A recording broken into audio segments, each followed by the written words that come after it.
It's clearly telling us that we must have fellowship to each other. Dapat po ay meron tayong fellowshipping to each other, ano? And the anniversary celebration is part of our fellowship. Ano po? Isa pong fellowship yun, ano? At sabi nga natin kanina, masaya po tayo doon sa anniversary, ano? At we must feel the same, ano po, not only because anniversary. Dapat every fellowship po ay ganun yung feeling natin, ano? Hindi lamang dahil anniversary, na dapat every time na may fellowship tayo, whether it is small or big celebration, dapat po we feel the same.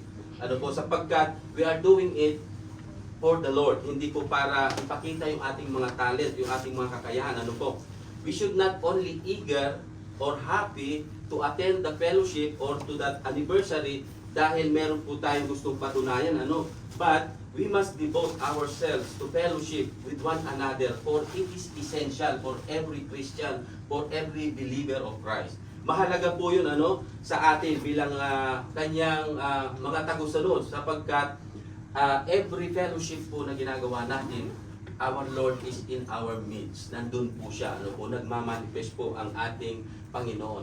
Kaya nga po, sabi natin, kung tayo po ay masaya sa fellowship na ginawa natin, sa anniversary na ginawa natin, so, attend din tayo ng mga Bible study, prayer meeting, mga pag-aaral, kasi nandun din si Lord. Ano po? Amen? Hindi lamang po no, sa anniversary, ano? So, do we really understand what fellowship means sa atin po? Naiintindihan po ba natin kung ano yung fellowship? Kung ano pong kahulugan talaga ng fellowship sa atin, ano? Are we really devote ourselves, ano po, to fellowship with our brethren sa panambahan ng Diyos? Do we really value the fellowship? Paano po ba natin pinahalagaan yung pakikipag-fellowship sa bawat isa? Is it important po ba sa atin? Mahalaga po ba yun sa atin? Or depende lang po kung gusto natin umattend? We must understand, ano po, yung value ng fellowship sa atin bilang isang believer. Dapat maunawaan natin po kung gaano kahalaga ang pag-fellowship sa bawat isa bilang isang mananampalataya. Amen? At if we value the praise and worship, katulad po nung ginawa natin kanina, and if we value the service, the worship service, dapat po mas lalo natin i-value yung pakipag-fellowship natin, lalo na sa mga pag-aaral ng salita ng Diyos, sapagkat doon po tayo lumalalim. Amen? Kasi napaka-importante po yun natin. Doon nadidevelop yung foundation natin. Sabi nga po sa 1 Corinthians 1 verse 9, God is faithful who has called to you into fellowship with His Son, Jesus Christ, our Lord. That's why it is really important for us to have fellowship to each other, because we are not fellowshipping to our brethren only, but we are created to fellowship His Son, Jesus Christ. Tayo po ay nakikipag-niig sa ating Panginoong Jesus, ano po. And because we study the Word of God, ano po, para makilala natin na mas malalim pa ang ating Panginoon. Amen? So number 1, isang purpose po ng fellowship is to encourage one another. Ano? Sabi sa Hebrew 10:24, and let us consider how to stir up one another to love and good works. As we are children of God, sinasabi po yan sa John 1 verse 12, that whoever believes, ay binibigyan po tayo ng karapatan na yung tumanggap sa ating Panginoon, binibigyan tayo ng karapatan ng Diyos na maging anak niya. And as we children of God, every one of us, we have full access sa ating Panginoon. But, no, there is a different level of faith sa bawat isa sa atin. Magkakaiba po yung level ng faith natin, magkakaiba yung ating understanding towards sa ating Panginoon. Kung paano maintindihan natin yung ating Panginoon. Ano, magkakaiba po yung level natin. And based on that, even believer of Christ, ano po, we can fall into sin and turn away from God kung ine-neglect po natin yung pakikipag-fellowship. Kaya napakahalaga po yung pakikipag-fellowship natin sa ating mga kapatid. If we do not have fellowship, it will cause to harden our heart toward God, that cause to disobey His will. Minsan, kapag nawawala na po tayo sa fellowshipping natin sa ating Panginoon, akala natin okay pa yung ginagawa natin, pero hindi natin alam, may nagagawa na po pala tayong hindi tama, at nababiolate na natin yung will ng ating Panginoon. Ano? Kaya napakahalaga po, ano, na nandun yung ating constant fellowship and it will help us to encourage one another to grow closer and build a strong relationship sa ating Panginoon, sapagkat doon na nade-develop po yung ating pananampalataya. And we must lead by example po sa iba, lalong-lalo na doon sa mga wala pa sa Panginoon. Dapat tayo po ay nagiging halimbawa sa kanila para sila po ay madala natin sa ating Panginoon. And letter A, sabi po dyan, consider one another. In verse 24, let us consider how to stir up one another. To consider one another, we must have the love of Christ. Dapat po nasa atin yung pag-ibig ng Diyos. Nakikita na sa atin yung pag-ibig ng Diyos. Upang sa ganun ay kaya rin nating mahalin yung ating mga kapatid. Na hindi yung even though na kinaiinisan natin, ay kapag nandun yung pag-ibig ng Diyos sa atin, kaya natin silang mahalin. We must have aware and concerned din dapat tayo sa kanila. Dapat ay nandun na ayaw natin silang mapahamak. It is our call and responsibility to one another to have intentional thoughtfulness and care as we are in the body of Christ. This is not passive, but it is our deep concern to their spiritual well-being as a member of a family of Christ. Dapat concern tayo doon sa spirit ng bawat isa sa atin, na ayaw natin silang mapahamak. Katulad po ng isang member ng pamilya, sa pamilya natin, mahal natin sila at ayaw natin silang mapahamak. Kaya kapag may nakikita tayo na hindi tama, ay binibigyan, pinupunan natin. Hindi naman pinupunan na pinagagalitan. And we are not interfering with their personal life, but if we are there, so we can encourage them, lalong-lalo na kapag sila po ay down na. Kasi even though that we are believers, kapag tayo po ay dumadaan sa isang pagsubok, pwede po tayo magkamali, pwede po tayo magkasala. But if we are there with them, ay pwede po natin silang ma-encourage na okay lang yan kapatid. May purpose ang Diyos kung bakit tayo dumadaan sa ganyan. Amen? Sabi sa Philippians 2 verse 3 hanggang 4, do nothing from selfish ambition or conceit with in humility. Count other more significant than yourselves. Let each of you look not only to his own interest, but also to the interest of others. Dapat po ay hindi lang yung sarili natin ang tinitingnan natin, because we are magkakapamilya po tayo sa pamilya ng ating Panginoon. Dapat may care tayo, meron tayong sa kanila kung ano yung ginagawa nila na pwede nilang ipahamak. Dapat ay nandun tayo. We must aware that the struggle and needs of our brethren, not only sa ating mga kapatid, but even to the church as a whole. Dapat alam natin kung ano ang concern, ano ang needs ng ating mga kapatid, at upang alam natin, may pag-pray natin sila, at kung may kailangan at meron naman tayong pwedeng itulong, gawin natin. Ganon din po ang church.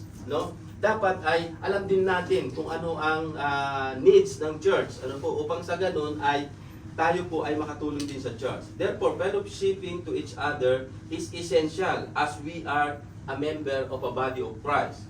We do fellowship not only to meet and greet. Yung fellowshipping po is not only meet and greet. Yung pag-usapan natin kung anong gagawin natin, kung anong lulutunan. Hindi po ganun ang fellowshipping sa ating panambahan. But we study the scripture, sharing each other testimony about the goodness of God sa buhay natin. Dahil baka yung kapatid natin ay nabibigatan na, pero pag narinig niyo yung testimony natin na mas mabigat yung pinagdadaanan mo, pero chill ka lang kasi alam mo na nandyan si Lord at may gagawin si Lord sa buhay natin. So magiging encouragement tayo sa bawat isa. Kaya mahalaga po yung fellowship natin. We only be effective encourager if we devote our lives to fellowship with Christ. Pero kung tayo po ay pasulput-sulput lang, hindi po tayo magiging encouragement sa ating mga kapatid. Amen? Letter B, stir up one another. Verse 24, stir up one another to love and good works. Stir up means yung parang hinahalo, Or, in other words, yun po yung awaken. Meeting and fellowshipping each other is to awakening us to be functional again in the kingdom of God. We need to be awake and functional. Dapat po hindi tayo lukewarm sa ating paglilingkod sa ating Panginoon. Dapat po ay hindi tayo spiritual stagnant. Yung pagkatanggap natin sa ating Panginoon ay nandun na lang tayo. Hindi tayo nag-grow, walang development.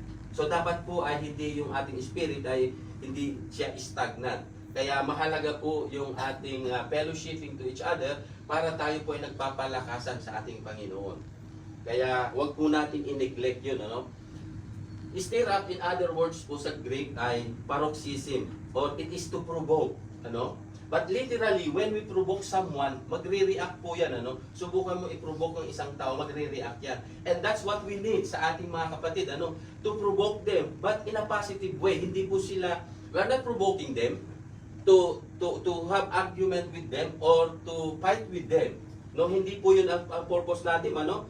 But pinuprovoke natin sila para sila po ay maging functional uli, para sa mag-engage sila doon sa calling na ibinigay sa kanila ng ating Panginoon, ano? And kung hindi po tayo kikilos, ay we cannot even accomplish yung mga good works na ihinanda ng Diyos para sa atin. Kung tayo po ay hindi magtatrabaho, hindi po natin magagawa yun. Kaya nga po sabi sa atin ng James 2:7, kahit po tayo may faith, kung wala naman pong kasamang gawa, useless po yun, ano? Kaya dapat hindi po tayo maging useless vessel ng ating Panginoon. Kaya dapat tayo ay nagpa-function sa simbahan, ano?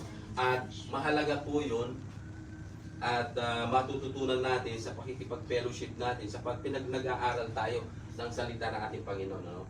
Therefore, if we know that we are lack of time doing consistent fellowship and meeting together and fellowshipping in the church, ay baguhin po natin, ano? Sapagkat we have to change, for it is essential, ano po, yung fellowship natin sa bawat isa sa atin, ano?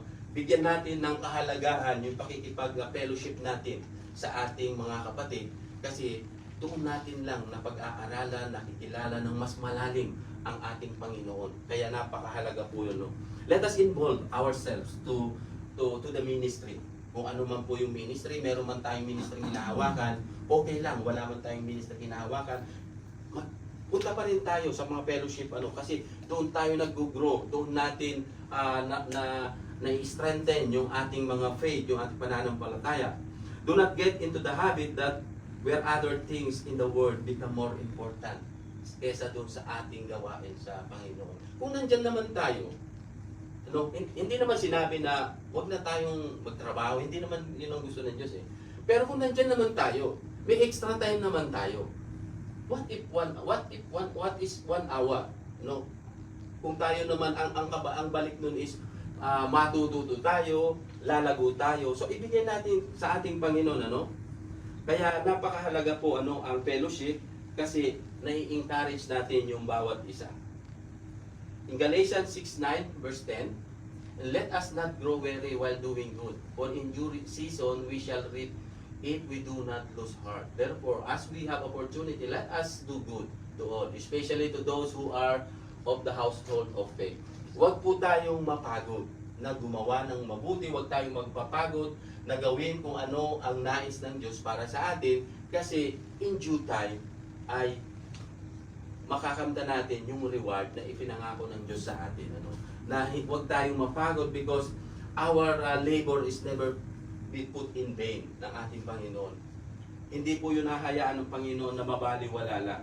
Kaya mga kapatid, ano, if you are weary and losing momentum sa paglilingkod sa ating Panginoon, lagi nating isipin yung mga pangako ng Diyos. Sapagkat ang mga pangako po ng ating Panginoon, hindi po yan nagbabago, hindi po yan nawawala. Amen?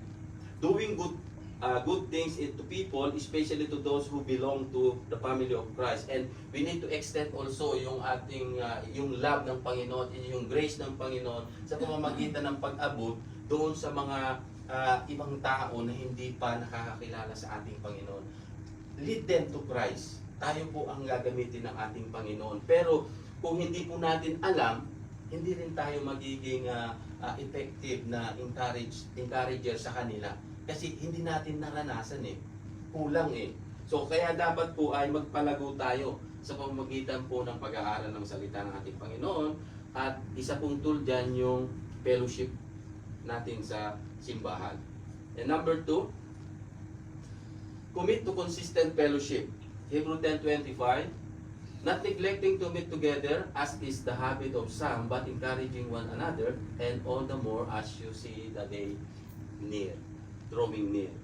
Being a children of God and called for His purpose, na tinawag tayo ng Diyos sa kanyang purpose, we are commanded to love one another.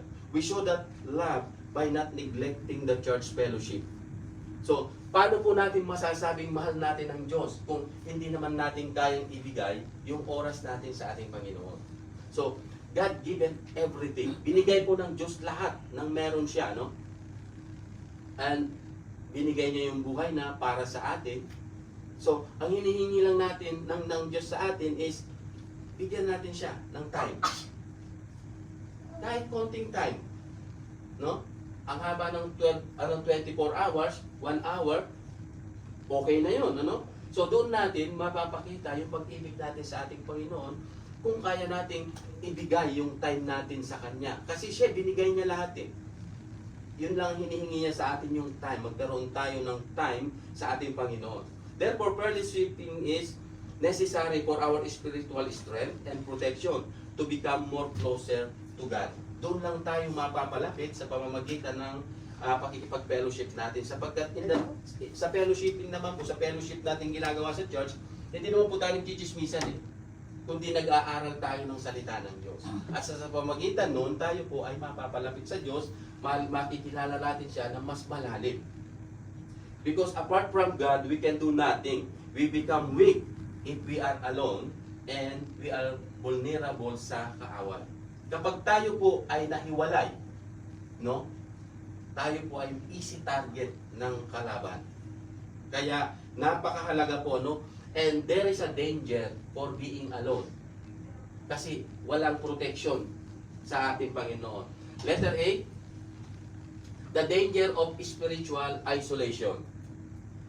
Ecclesiastes 4 verse 9 to 10. Two are better than one, whether they have a good return on their labor. If either of them falls down, one can help the other, but a pity alone anyone who falls and has no one to help them up. Kapag tayo po ay nag-iisa, walang pwedeng tumulong sa atin. Pero kapag tayo po nandun tayo sa community of believers, nandun yung nagpapalakasan tayo sa ating Panginoon, meron man tayong mga pinagdadaanan, ay kayang-kaya natin sapagkat nandyan sila na magpapalakas sa atin. God did not design us to be alone and isolated. Hindi po tayo dinesign ng Diyos para maging mag-isa lang, ano? When God created us, His purpose is to have fellowship with His Son and magkaroon po tayo ng relationship sa ating Panginoong Hesus, ano? Makikita po natin yung example sa Genesis. After the creation ng ating Panginoon, ano? Nang create ng Panginoon si Adan, ano? Nakita niya, sabi niya, it is not good for man to be alone. So what He did, ginawa niya, create niya si Eva para may makasama po si Adan. But later on, see what happened after that creation? Nung ma-create niya si Adan, si Eva, anong nangyari after that? Nung mag-isa na lang si Eva, what happened to Eva? She was tempted by Satan. Bakit? Kasi hindi niya alam. So, then she was pulled into sin. Nagkasala siya. Sa tingin natin, kung siya ay kasama ni Adan, magkakasala ba siya? Hindi. Kasi alam ni Adan na bawal yun eh. That is the danger of being alone. And King David, when he was alone, nandun siya sa terrace, nagpapahangin-hangin lang. Nakita niya si Bathsheba, maganda, naliligo. Then, pinasok siya ng kaaway. Then, he fall into sin. Pero kung may kasama siya doon, hindi siya aabot sa ganon. Ganon din po sa atin mga kapatid, ano? If we are alone, may danger po. As a follower of Christ, we never be alone. Ano? Bilang mananampalataya, hindi po tayo hayaan ng Diyos. Hindi po tayo dinisign na mag-isa lang. Ano? Because God is always with us. But there is sometimes God allowed us to be isolated from others kasi ay for us to build trust sa ating Panginoon. Para po matuto tayo magtiwala sa ating Panginoon. Being alone and communing ourselves with God, it will help us to strengthen our faith. No? Kung tayo po ay in-isolate ng Diyos, sigurado may purpose ang Panginoon. At kapag tayo po in-isolate ng Panginoon, tayo po ay continuously nagkikipag-usap sa Diyos. Pero kung in-isolate lang natin yung sarili natin, hindi na tayo nakakapagbasa ng Bible. Kasi we are focusing on the world. Iba na yung ginagawa natin. When God allow us to isolated, may purpose siya sa atin. No? Sabi po sa Romans 8:28, and we know that in all things, God works together for good to those who love Him, who have been called according to His purpose. Bawat nangyayari sa atin ay may purpose po, may dahilan ang Diyos. But man who isolated himself on purpose and disconnecting from the divine is the man who seek his own desire. Ito yung mga tao na sinasadya nila na lumayo sa ating Panginoon. Bakit? Kasi meron silang sariling gusto, meron silang sariling plano na hindi nagpipit doon sa panuntunan ng Panginoon. Parang, ay, hindi pwede. Kaya ina-isolate nila yung sarili nila. And when you are isolate yourself on purpose, unprotected, mawawala yung protection sa iyo. You are become easy target ng ating kaaway, which is si Satan. And Satan tried when the believer are disconnected to the divine and connected to the world. So tayo po ay hindi natin alam, palayo na ng palayo pala tayo sa ating Panginoon at ini-enjoy na pala natin yung company ni Taning na hindi natin namamalayan, no? Katulad din po yan ng isang apoy, di ba? Yung isang apoy yung coal, yung nagbabaga. Kapag yan po, kahit po yan po yung naglalagablab, pag tinanggal mo yan, ihiniwalay mo doon, unti-unti mawawala yung ningas niya, no? The same thing with us po, believer. Kapag tayo po when we isolate ourselves and there is no spiritual fellowship, our passionate sa ating Panginoon mawawala din. Kaya wag po nating hayaan na tayo ay mawalay sa ating Panginoon. Bukas po ang church. Bukas ang faith house 24/7, may merienda pa. Oh. Hindi naman yung merienda ang habol natin dito, bagkus yung ating spiritual, busugin natin yung ating espiritu sa pamamagitan ng pag-aaral. We are very blessed na meron po tayo na pastor na gusto magturo. Ano? Disregard kung saan ka nang galing. So, samantalahin po natin because one of these days, aalis tayo, babalik tayo sa Pilipinas, and when we get home, tayo po ay well-equipped. Tayo ay makakapag-share na kaya nating tumayo sa sarili natin kasi ihinanda na tayo ng Diyos dito. So samantalahin po natin yung mga kapatid, at wag nating hayaan tayo po ay mahiwalay at mag-isa na lang. Sapagkat sinasabi diyan, Matthew 18:20, for we are 2 or 3 gathered in His name, there I am with them. Sa palagay natin kapag tayo po ay mag-isa, masasabi ba natin yung nag-gather together? Hindi. Mag-solo ka lang eh. So, yung pong gathered in His name, sabi niya, i-fellowship yan. Ibig sabihin yan, fellowship to each other. Ano po? If you isolate yourself for your personal reason, hindi po makakakilos ang ating Panginoon kung ang purpose mo ay pangmundo. Amen? Because it is clearly na sinasabi dyan, gathered in His name, meaning ay yung fellowshipping natin sa bawat isa. Pero kapag tayo naman po ay in-isolate ni Lord, hinayaan niya tayo na mag-isa kasi may purpose siya, definitely, sasamahan po tayo ng ating Panginoon. And He will never leave us. Nor forsake us, sabi niya nga.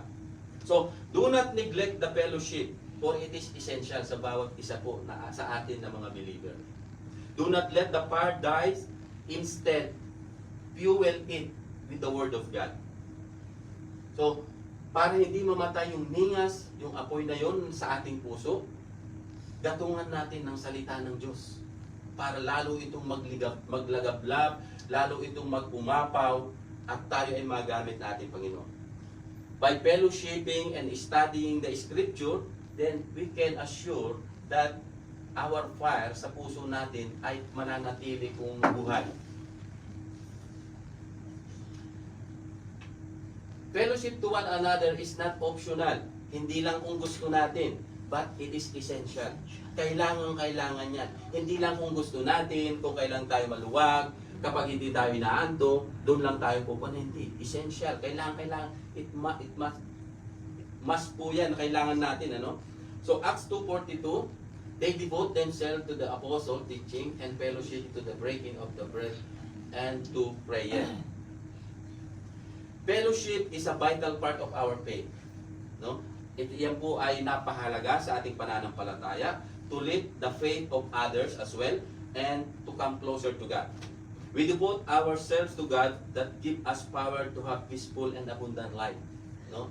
Kapag malapit tayo sa Panginoon, nagkakaroon tayo ng peace of mind at abundant life. Kasi yun ang promise ni Lord eh. Hindi man tayo milyonaryo katulad ng iba, but makikita natin, nandyan, hindi tayo nagugutuman, hindi tayo pinabayaan magutom ni Lord. So, enough po yun para masabi natin na sobra-sobra yung pagpapala ng ating Panginoon. Amen? Fellowship is more than the attending the church. Hindi po yan basta yung attendance lang, ano? It is, but it is to know Christ more deeper for our spiritual growth.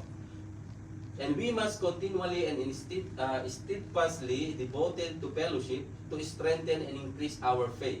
Our faith will only grow and strengthen by listening the Word of God.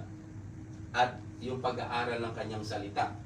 At ang pag-fellowship po ay isa yun na paraan para tayo po ay lumago. Kaya yan po sinasabi ng Romans 10:17, so then faith comes from hearing and the hearing the Word of God. Hindi yung hearing ng marites. Ano po? Word of God dapat yung naririnig natin.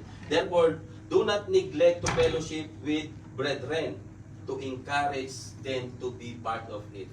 Kasi kapag nai-encourage yung mga kasama natin, mga kapatid natin sa atin, makikipag-involve na sila. I-involve na nila yung sarili nila sa gawain. Kasi nai-encourage sila na, ay, nakaka-encourage si kapatid, ganito, ginagamit ng ating Panginoon. So, glory to God, kapag tayo po ay naging encouragement, dahil tayo po ay nagbababad sa ating Panginoon. Ano? So, ang Diyos palagi ang ating nabibigyan ng kaluguran sa ganung bagay. In Hebrew 10:25, not giving up meeting together as some are in the habit of doing, but encouraging one another, and all the more you are see the day approaching.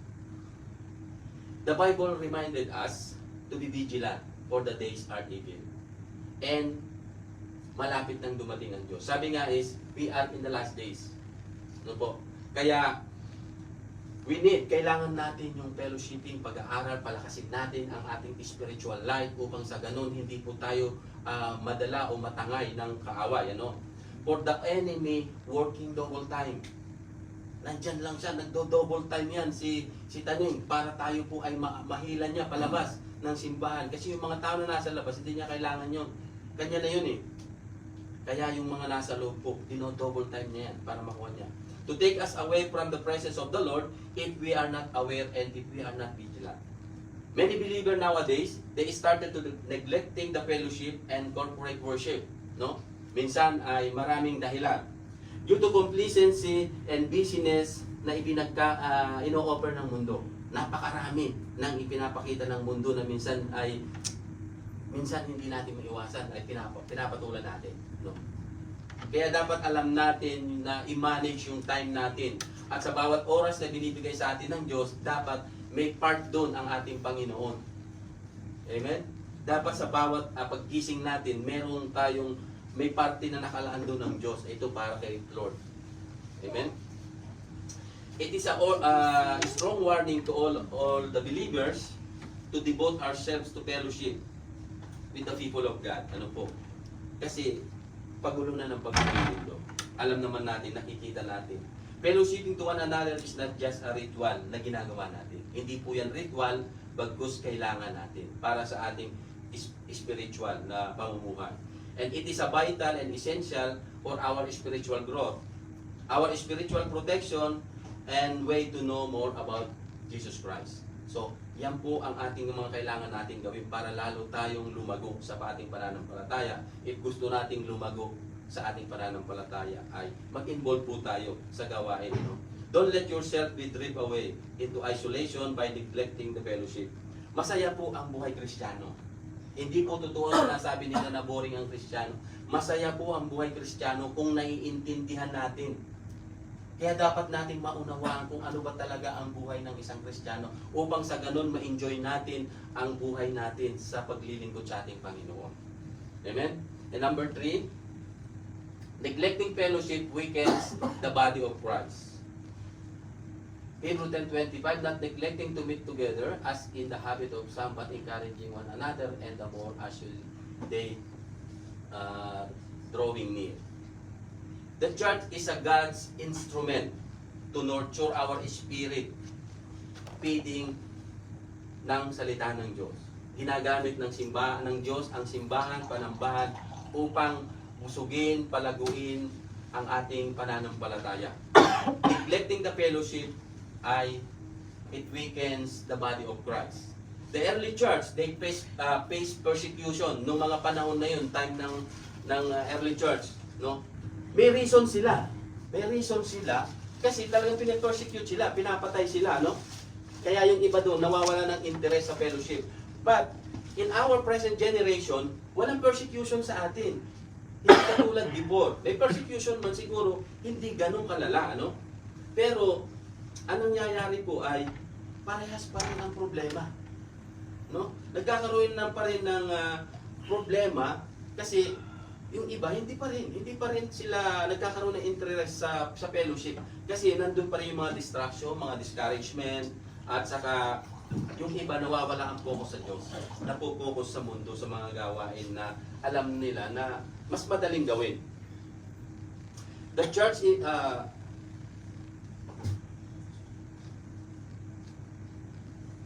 kaya nga po, para po sa ating conclusion na tayo. In Hebrews 10:24-25, yan po yung paalala sa bawat isa sa atin na huwag nating baliwalain yung pakikipag-fellowship sa bawat isa, maging encouragement tayo sa bawat isa, sapagkat ang mundo po, the day is evil. Kapag hindi po tayo magtulungan, hindi po tayo magpalakasan sa ating Panginoon, maari pong tayo ay mapalayo. It is a challenge sa bawat isa po sa atin, to live in a healthy Christian life by fostering love, good deeds, and perseverance sa ating pong pananampalataya. Do not neglect the fellowship, for it is not merely about attendance. Hindi po ito basta lang tayo o narito para makita ni pastor, para tayo po ay magkaroon ng attendance. No, it is not about the attendance po, yung pagpunta natin sa fellowship, pagpunta natin sa church, but it is our participation para po lumago yung ating pananampalataya. Commit to the fellowship with the community of believer, for it is essential to strengthen our faith. So mahalaga ang fellowship. Fellowship will serve us as a preparation for Christ's return. Sapagkat hindi natin alam, baka one day paggising natin, nandun na pala tayo sa harap ng ating Panginoon. So do not treat the church fellowship as optional. Dapat po ay, but be active to encourage one another daily to love and good works. We must press on and be vigilant. Do not neglect the fellowship for us not to fall away, para hindi po tayo mapalayo sa ating Panginoon. Sabi po sa Hebrew 3:13, but encourage one another daily, as long as it's called today, so that none of you may be hardened by sin's deceitfulness. So, i-encourage natin ang bawat isa sa atin, yung mga kapatid natin na hindi natin nakikita, i-follow up natin. Kasi dapat concerned tayo din sa kanila. For the habitual absence from church fellowship can turn into spiritual drift to weaken our faith that lead to open the door of the enemy. So, pwede tayo magbukas ng doorway para sa ating sa kalaban, sa kay Satan, if we do not have fellowship. Tapos once a week lang tayo pumupunta sa church, and even we don't read the Bible, hindi tayo nagpe-pray, ay unti-untang hihina po ang ating defense. Renew your commitment to God, and to be functional as part of the body of Christ. Not just only in physical, but especially to your heart. Align your purpose to the will of God by committing yourself to the fellowship, for the days are evil. Amen? So, kailangan po natin ang fellowship sa bawat isa. Kailangan po natin bigyan ng oras ang pag-aaral ng salita ng Diyos upang sa ganun ay lalo tayong lumakas yung pananampalataya natin, yung ating spiritual growth. Napaka-importante po yun. Sabi nga dahil ang for the days are evil. Amen? So maraming salamat po. Yun lamang po.